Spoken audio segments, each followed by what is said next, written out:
जो हम लोग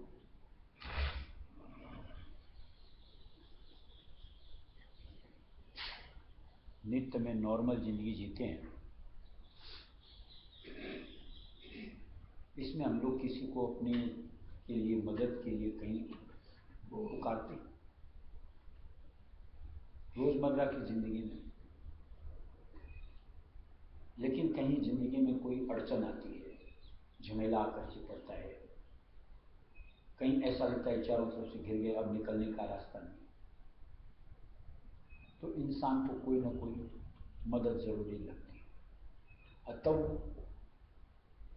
जिसके प्रति उसका विश्वास होता है उससे अपने आप को जोड़ता है, यानी उससे मदद की गुहार करता है कि मुझे इस झंझट से निकालो। इसी तरीके से हम यानी सुर्त यानी आत्मा,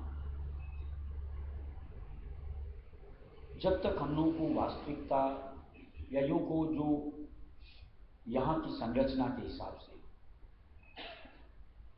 इस चीज की समझ नहीं आई कि हम यहां घेर लिए गए हैं, कि हमारे साथ गलत सलूक हो रहा है, कि किस तरीके से हम 84 लाख महीनों में भ्रम थे, यानी आगे की जहां तक शुद्ध ही नहीं थी, तब तक हम लोग अपने तरीके की जिंदगी जीते चले गए।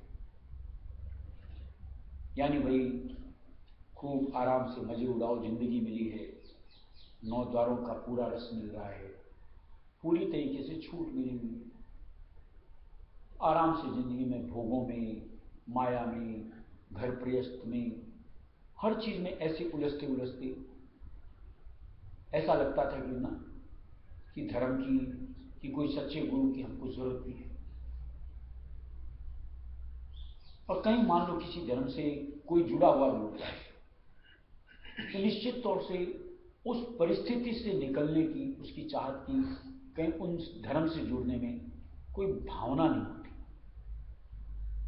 कहीं चाहना होती है कि और उस चीज की पूर्ति उसके जरिए से हो सके।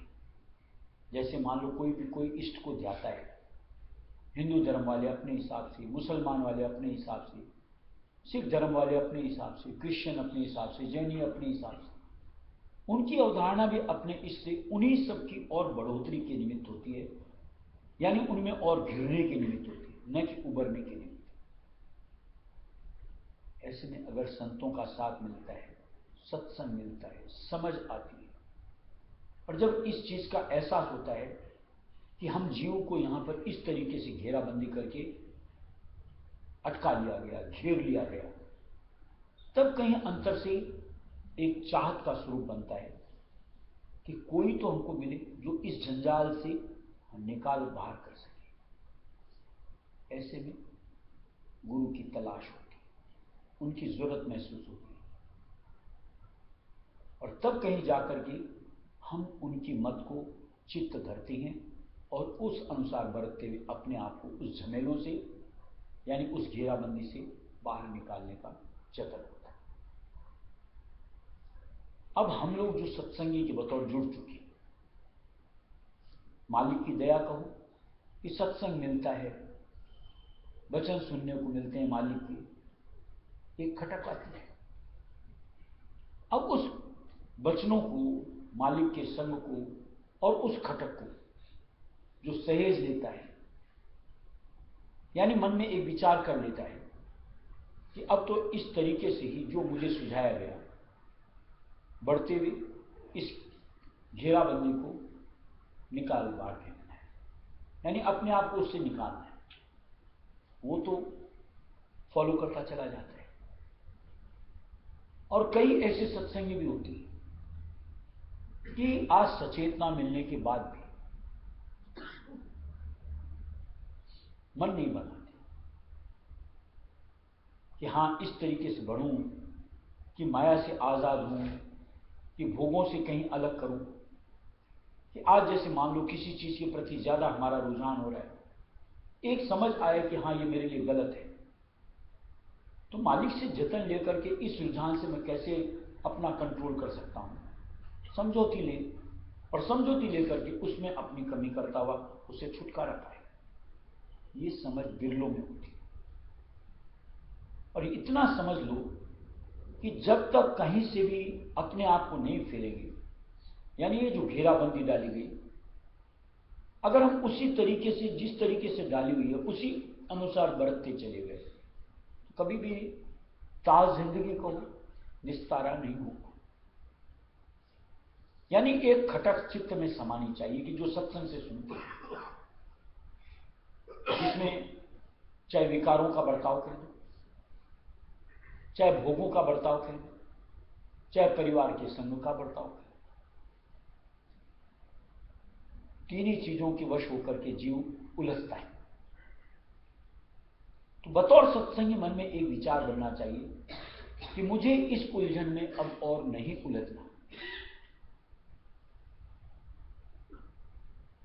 और जब कभी भी मान लो ऐसा महसूस होने लगे कि उलझन बढ़ रही है, जैसे मान लो भोगों के लिए मन लालायित हो रहा है, ऐसा नहीं कि हमें समझ ना आता हो, इसी तरीके से विकारों के अंदर में ऐसा लगता है कि हम बहते ही चले जा रहे हैं, ऐसा नहीं कि हमें समझ नहीं आ रहा हो कि हम विकारों से जुड़ रहे हैं, कोई सा भी अंग कह दो, तो ठिठक का बनना बहुत जरूरी होता है। इसी तरीके से आज जो कुटुंब परिवार वगैरह होता है कि उसकी हर वक्त अगर गुनावन चल रही है, हमारी तवज्जो की डोर हर वक्त उधर ही जा रही है, समझ तो आता ही है ना। और समझने का तरीका ये होता है कि कहीं ना कहीं हमारी रुचि मालिक के नाम में कम होती चली जाती है। देखो, तवज्जो का खेल है। जहां सत्संग से नाता जोड़ते हैं, तवज्जो मालिक के साथ अगर जुड़ती हुई बढ़ती चली जाए तो समझ आ जाता है कि यहां परमार्थ सुधर रहा है, यानी ये दायरा घटता चला जाता है। और जहां परमार्थ की रुचि नहीं बनती है, वहीं यूं कहो इन्हीं में स्वाद आता है, इसी में रस मिलता है, अपने आप मन की सचेतना होनी चाहिए, उलझन और बढ़ती चली जा रही है। और उलझन का मतलब तो समझ में, सत्संग करते हैं तो आता ही होगा, ये 84 की तैयारी है, यानी वापिस नरदेही शंका है, मिले न मिले, और मिले भी तो जैसे सुबह की सत्संग बात हुआ कि कौन से कर्म लेकर के आएंगे, यानी निश्चित तौर से सुख भोग तो नहीं मिलेंगे, क्योंकि उन सब के अंदर में कहीं ना कहीं हमसे त्रुटियां होती हैं, और उन त्रुटियों की वजह से कर्म लागू पड़ते हैं, और निश्चित तौर से उन कर्मों को लेकर के आना पड़ेगा भुगतान के बतौर। ऐसे में एक सहारा को सिर्फ वो होता है हमारे मालिक का, कि जिसको अगर धार लो, गह लो, तो वो हमको हर जंजाल से, हर झंझट से निकाल करके अपने चरण शरण में ठौर देते हैं, और निश्चित तौर से हमारी भक्ति को परवान चढ़ाते हैं। यानी दिन प्रतिदिन भक्ति निखरती हुई अंतर से अचाह, चाहे भोगों से कहो, विकारों से कहो, संज्ञों से कहो, बन पड़ता है। और जैसे जैसे अंतर अचाह होता जाएगा, फिर देखो आपके अंतर की फुरना सिर्फ और सिर्फ मालिक के नाम की और उनके संग की बनती है, जो कि परमार्थ के हिसाब से उस सूरत के लिए बेहतर से बेहतर अवस्था यूं को होती है। इसलिए अंतर से हर वक्त टेढ़ मालिक से, अपने गुरु से कि दया कीजिए, किसी तरीके से मन को फेरिए, अपने चरणों में जोड़िए। और जिसका सच्चा मन इस अनुरूप बनता है, मालिक से फरियाद पुकार करता है, उनकी दया मेहर मिलती है, और उसका चित्त मालिक के चरणों में जुड़ता चला जाता है। ये तरीका होता है अपने काम को संवारने का, उलझन से निकलने। ओम बारो मारा थे स्वामी, मैं बैया पर बैरे। ओ बारो मारा थे स्वामी, मैं बैया पर बैरे। ओ बारो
प्रबलता के साथ आ रही है कि अब इससे कैसे बचूं या इसमें कैसे समझूं, ये एक चाहना तो अपनी बनेगी, तब तो आप समझने का प्रयत्न करोगे। और उसकी जगह जैसे हम लोग समझ लो जाते हैं घूमने फिरने के लिए नदी किनारे समुद्र किनारे, और मन में ये आता है लहर आई भागो इसके साथ बहो, उसमें आनंद मानते हैं, बजाय खतरे के हमको उसमें और आनंद आता है, समझने का प्रयत्न ही नहीं होता। और उस झपेटी के अंदर देखो कितनों की प्राण चली जाती है। ये भाव की धार उसी अनुरूप होती है कि जब तक आपकी अंतर से उस खतरे का एहसास नहीं पाओगे, आभास नहीं होगा, आप अपने आप को संभालने का प्रयत्न ही नहीं करोगे। जैसे कई सत्संग में कई मर्तबा सुना होगा इतने सालों में कि आज ये जो 9 इंद्रियां मालिक ने इस मनुष्य शरीर में दी हैं और सारी की सारी चेतन अवस्था में, और देखने में ऐसा लगता है कि इनके लिए यहां पर जो भोग रचे गए हैं ओह उसमें क्या मजे। ये नहीं देखते कि वो भोग बढ़का रोग प्रदान करते हैं। इसकी शुद्ध हो तब तो आप उस भोग की तरफ बढ़ने से अपने आप को पीछे 2 कदम पीछे लाओगे, और जब तक आपको उसकी समझ ही नहीं होती तब तक आप बढ़ चढ़ करके उधर बहते चले जाते। एक सत्संग मिलता है तो एक समझ तो आनी चाहिए कि ये भाव की धार में बहना मेरे लिए कितना नुकसानदेह है। और जब ये समझ में आएगी, अपनी तरफ से आप प्रयत्न करोगे, आपको अपने आप समझ में आएगी कि मेरे बस की बात नहीं कि इस इतनी प्रबल धार के अंदर में मैं अपने आप को संभाल सकूं। तब कहीं सच्चे साथी की तलाश होती है, किसी मददगार की तलाश होती है कि जो मुझे वहां थाम करके बचा सके, जिसको मल्लाह कह दूं। ऐसे में वो साथी मिलता है सिर्फ अपने वक्त को, कि जो हमारी इंद्रियों को हमारे कंट्रोल में ला करके देते, इस मन को हमारे कंट्रोल में ला करके देते, एक नई सोच देते, ये नहीं तू ये कर। इन इंद्रियों का इस्तेमाल इस तरीके से नहीं, इस तरीके से, इस तरीके से करने से इस धार में बहेगी, और इनका अगर तू सदुपयोग करेगी तो तेरी धार परिवर्तित होकर के अंतर में ऊपर की तरफ चलनी शुरू हो जाएगी। और जो उनके वचनों को धार लेता है उस अनुसार बहना, यानी मालिक बताता उस तरफ बढ़ना शुरू कर देता है।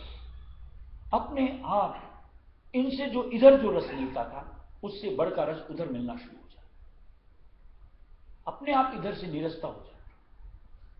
जैसे सोचो आज जो आंखें दुनिया में देखने को तरसती हैं, वही अगर सामने मालिक के कुल्ल का स्वरूप जो हमको गुरु रूप में मिलता है, उस छवि को निहारते निहारते ऐसा मन यूं कहो लवलीन हो जाता है, होश ही नहीं होता, मन में ख्याल ही नहीं आता कि कहीं और झांकूं कि ताकूं कि कहीं उसमें मुझको खुराक मिले।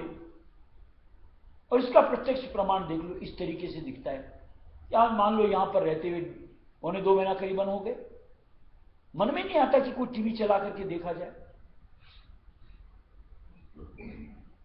देखते होंगे सुबह, मन में नहीं आता कि पेपर को छाना जाए। यही घर गृहस्थ में रहते हैं, कम से कम रोज का 1 घंटा पेपर पढ़ते हैं, रोज के कम से कम 2 घंटे टीवी देखते हैं। ये परिवर्तन क्यों है? कि यहां जो खुराक मिलती है सत्य की, उसके सामने उन सब की अंतर की ख्वाहिश ही नहीं होती कि हमें उस चीज की जरूरत भी है। तृप्ति तो हो ही रही है, बल्कि बढ़ की तृप्ति होती कि उनके जरिए से कहीं ना कहीं मन चंचलता लेता है। और यहां पर जो मालिक की शरण में जो एक खुराक मिलती है, मन तल्लीन होता है, एक ऐसा आधार मिलता है कि जिसके जरिए से हमारी यानी सुरत यानी आत्मा की तरोताजगी होती है। इतना परिवर्तन अगर सत्य का संग मिलता है यानी सच्चा मालिक का संग मिलता है तो हो पाता है। और ऐसा सिर्फ और सिर्फ राधा स्वामी संगत में मिल सकता है कि जहां सच्चे गुरु विराजते हों और उनका संग मिलता है, तो निश्चित तौर से हमारी रुचि का परिवर्तन मुमकिन है। लेकिन तभी जब आप उनके मत से अपने मत को जोड़ो, यानी उसी अनुसार आपकी सोच विचार धारणा बनती चली जाए। और नहीं तो बहुत सत्संगी अपन में से या यूं को अधिकतर सत्संगी ऐसे हैं कि जो मालिक की बात को धारते ही नहीं, अपने मन के साथ ही बहना पसंद करते हैं। उनको उधर रुचि आती तो है लेकिन ठहरना कबूल नहीं होता, इसलिए बार बार वृत्ति का पसार ही पसंद होता है। धाते हैं, चाहे विकारों में कहो, चाहे भोगों में कहो, चाहे संगी साथियों में कहो, बिना इस सोच के कि उसका खामियाजा किस तरीके से भुगतना पड़ेगा। क्या ये हमारे लिए यानी एक सत्संगी बन के उचित होता है इस तरीके का बर्ताव अपने साथ करते हुए? कहीं तो ठिठकना चाहिए, समझ लेकर के अरे ये मसला खुद का है, किसी पराया मसला नहीं है। खुद का मतलब सुरत यानी आत्मा जो हम हैं, चेतन सत्ता जो इस नर शरीर में आकर के बैठती है, उसके काम बनाने की बात होगी। और जो अपने ही लिए कहीं सचेत नहीं होता है उसका कोई हो ही नहीं सकता। यानी उसके बाद कोई चाहेगा कि इसको बचा लूं, जैसे हम में से कईयों को होता है, अरे सत्संग में आया कर आपस में बोलते दिखते, ये क्यों नहीं आते हो, अरे क्यों नहीं आते हो, सामने वाले की रुचि नहीं बनती इसलिए नहीं आता है। यहां तो खुद का मसला सुलझा कि मैं अपने काम को किस तरीके से बढ़कर अंजाम दूं, यानी मालिक की भक्ति में पूरी तरीके से पेड़ करके मुक्ति फल हासिल कर। इस सोच के साथ जो जुड़ जाएगा, बढ़ जाएगा, निश्चित तौर से आज इन सब से उबर के यानी भवधार से निकल करके मालिक के रास्ते अपने आप को आगे बढ़ाता है और वही सच्चे घर की तरफ बढ़ता है और मुक्ति हासिल करता है। भंवर पड़े भारी भंवर में, भंवर पड़े भारी भंवर में, बचा लो मारा थे स्वामी में बैया पर मेरे, बचा लो मारा थे स्वामी में बैया पर मेरे, जो बारो मारा थे स्वामी में बैया पर मेरे, जो बारो मारा राधा स्वामी में बैया पर मेरे, निपल गई जो बचे ना पाओ, निपल गई जो बचे ना पाओ, संभालो मारा थे स्वामी में बैया पर मेरे, संभालो मारा थे स्वामी में बैया पर मेरे, संभालो मारा थे स्वामी में बैया पर मेरे,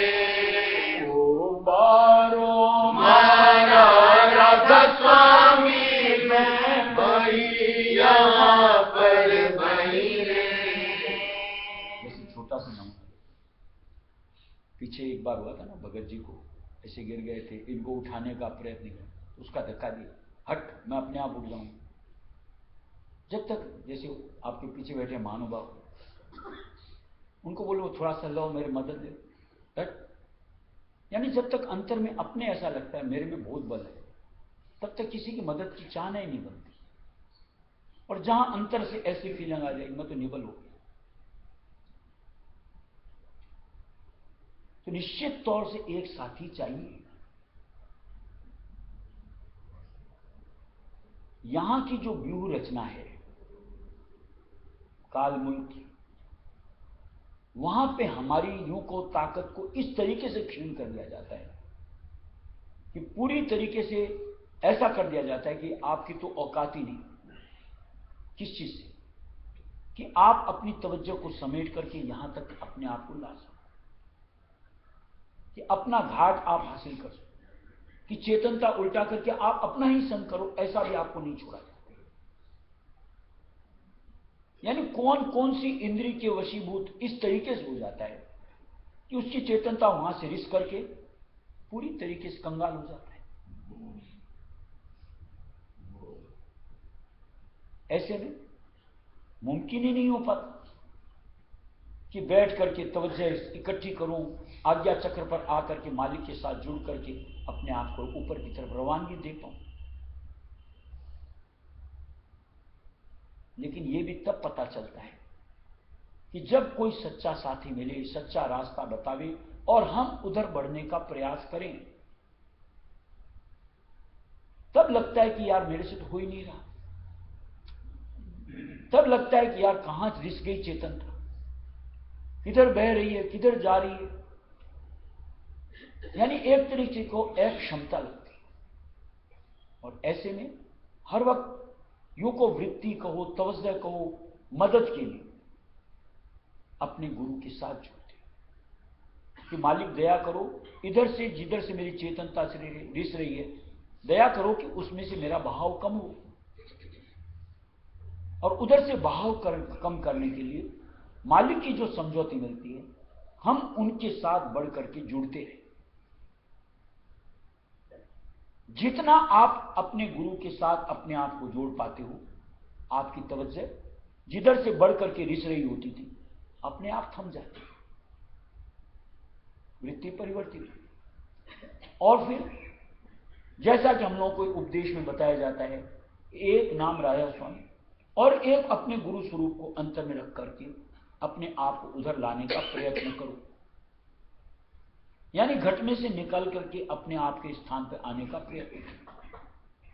और जब हम सच्चे नाम को, जो कि हमको सच्चे गुरु से मिलता है, जपना शुरू करते हैं, यानी अंतर से सुमिरना शुरू करते हैं और सामने मालिक को स्वरूप रखकर, निरानिरी नहीं, जब उस स्वरूप के साथ में सामने रखते हुए रायस्वी टेरते हैं, धीरे धीरे कामयाबी मिलनी शुरू होती।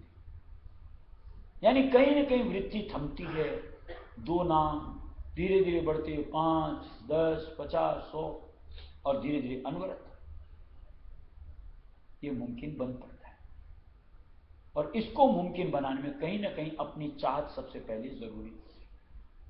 यहां मुझे निकलना है, कि मुझे उनकी जरूरत है, तब हर वक्त हम अपना कनेक्शन सूत को मालिक से जोड़ करके चलते हैं, याद के वसीले से, संग के वसीले से और निज नाम के सुमिरने के वसीले से।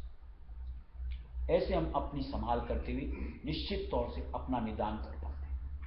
यानी ये जो जमेला झंझट कहो, ये जो घेर फेर करके इनकी व्यू रचना कहो, उसमें से उल्लंघ करके बाहर, यानी भव सागर से निकले, धीरे धीरे ब्रह्मांड पार किया, अपना देश रायस्वी धाम हमारा। और निश्चित तौर से आज रायस्वी संगत से जुड़ने का हर सत्संगी का ध्येय को, उद्देश्य को यही बनना चाहिए कि अब यहां और नहीं रहना। तब जाकर के देखो भक्ति कैसी प्रखर तरीका से अग्रसर और उसका स्वरूप किस तरीके से बढ़ चढ़ करके हमारी जिंदगी के अंदर में दिखना शुरू, दूसरों को नहीं, खुद को। चेतनता हमारी नाश हुई है, नेता हमारी नाच हुई जय बढ़ाओ मारा के स्वामी ने बही यहाँ पर बही रे बढ़ाओ मारा के स्वामी में बही यहाँ पर बही रे मारो मारा के स्वामी में बही यहाँ पर बही रे मारो मारा स्वामी में बही यहाँ पर बही रे जैसे मालिक की तरफ से बतौर चेतावनी कहो या समझौती कहो, जैसे मालिक ने दिया है, सबसे बड़का जीव का नुकसान कौन सी इंद्रियों से होता है? आंख से, कान से, जुबान से और काम इंद्री से।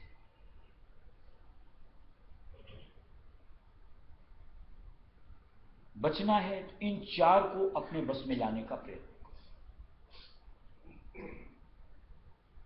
और जहां आपको लगता है कि मेरी चाहत है फिर भी नहीं हो पा रहा है, अपने मालिक से फरियाद पुकार करो यार, वो समर्थ है, हमारी चाहत है, समर्थ की दया मिलेगी, कामयाबी आएगी, रिजल्ट सामने दिखे।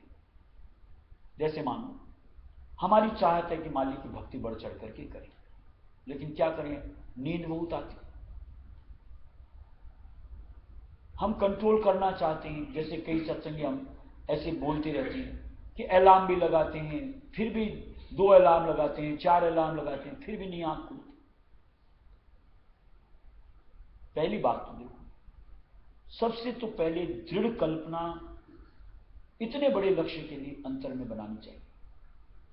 ये जो सहजता से अपन देखते हैं कि निर्वार हो जाए, नहीं होता। दृढ़ संकल्प होना पड़ता, मन में ठान लो ये इस काम को अंजाम तक पहुंचाना है, और फिर उसमें आप जुटो धीरे धीरे धीरे धीरे। जैसे मान लो अभी हमारी उठने की आदत होती है, मान लो 7 बजे उठते हैं, कि कोई 8 बजे उठता है, कई और लेट भी उठते होंगे, कि नहीं मुझे भजन ध्यान करना है। पहले आप सीधे 4 क्यों आते हो? जिस वक्त आप उठ रहे होते हो 1 घंटा बिफोर करो उसको। यानी मान लो अगर 8 बजे उठ रहे हो, पहले आप प्रयत्न शुरू करो कि 7 बजे उठा जाए।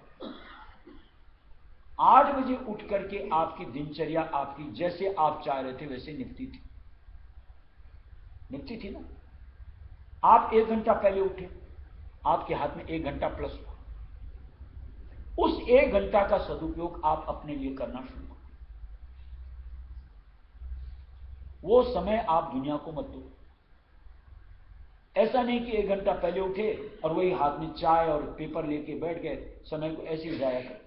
नहीं, मुझे अपने उस लक्ष्य को प्राप्त करना है और ये समय मैं उसके निमित्त लगाऊं, ये आपकी सोच बननी चाहिए। इस तरीके से आप उसको घटाते घटाते घटाते घटाते, जो हम लोगों को राय सुमत में समझौती दी जाती है कि ब्रह्म बेला में उठो, मालिक से जुड़ो, फिर देखो मन किस तरीके से तल्लीन होता है, उस अवस्था तक अपने आप को आप ला पाओ।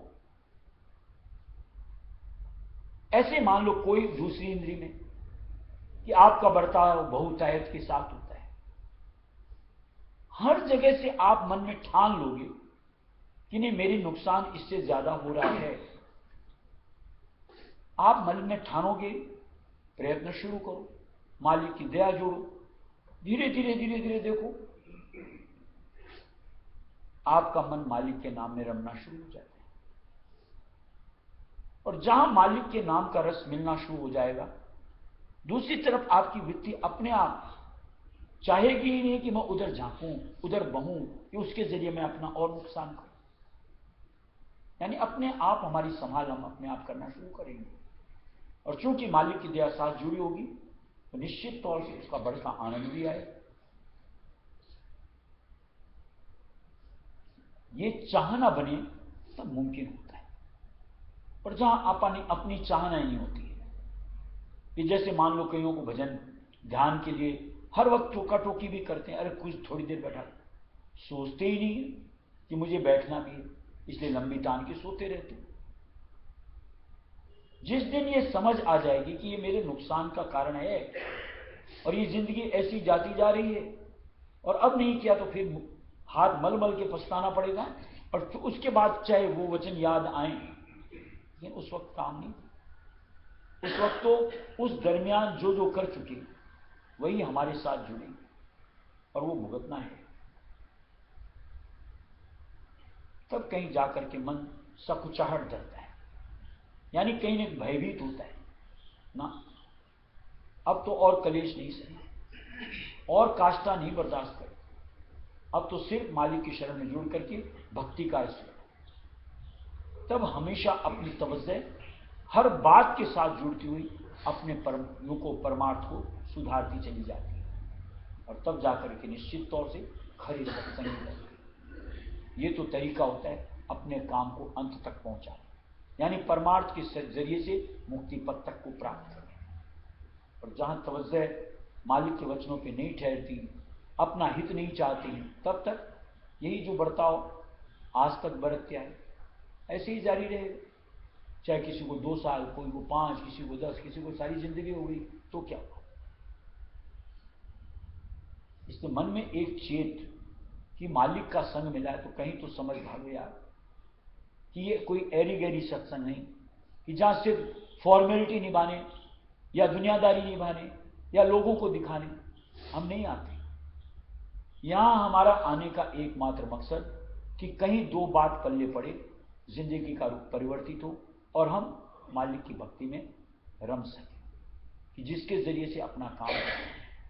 तब देखो सत्संग का फायदा किस तरीके से हमारे अंतर झलकेगा और हम अंतर में उस परमपिता का सानिध्य पाकर के कैसे निहाल होते। सतगुरु सत्संग धारे विराओ, सतगुरु सत्संग धारे विराओ, पिलाओ अमीन से स्वामी में भैया पर पिलाओ अमीन से स्वामी में भैया पर मेरे, उबारो मारा थे स्वामी में भैया पर मेरे, उबारो मारा राधा स्वामी में भैया पर मेरे, सेवारो आधार कराओ, सेवारो आधार कराओ, ध्यान में दर्शन पाओ स्वामी भैया पर मेरे, ध्यान में दर्शन पाओ स्वामी भैया पर मेरे, उबारो मारा थे स्वामी में भैया पर मेरे, उबारो मारा राधा स्वामी में भैया पर मेरे, राधा स्वामी शब्द सुनाओ, राधा स्वामी शब्द सुनाओ, निज शब्द डोर पकड़ाओ स्वामी भैया पर मेरे, निज शब्द डोर पकड़ाओ स्वामी भैया पर मेरे, उबारो मारा थे स्वामी में भैया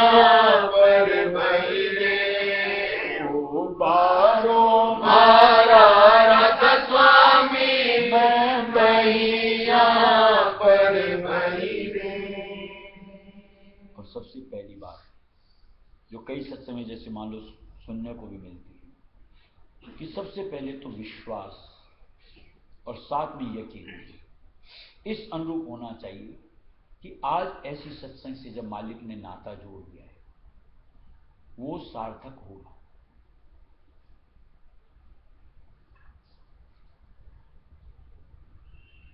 यानी राजस्व मत में जो जो अवधारणा हम लोगों को बताई जाती है वो निश्चित तौर से रूबरू होंगी, इसका यकीन होना चाहिए। जब तक ये यकीन आपके अंदर नहीं आएगा तब तक आपकी प्रतिस्पर्धा उस वक्त उस काम को करने के अंदर में नहीं बनती, यानी ढुलमुल सी स्थिति चलती है। और जहां ये धारणा प्रबल बन जाती है उसके बाद उस काम को करने का स्वरूप अलग होता है, उस काम को करने में आनंद आता है और निश्चित तौर से वो कहीं ना कहीं अंतर से अंतर हमको मालिक के साथ कनेक्ट करती है।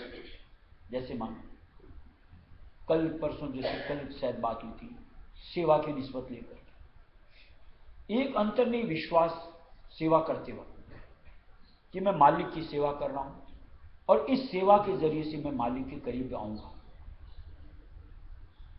आपके मन चित्त में एक विश्वास इतना दृढ़ होना चाहिए, फिर देखो आपको सेवा करने का मजा क्या आता है, उसमें तवज्जो कैसी जुड़ती है।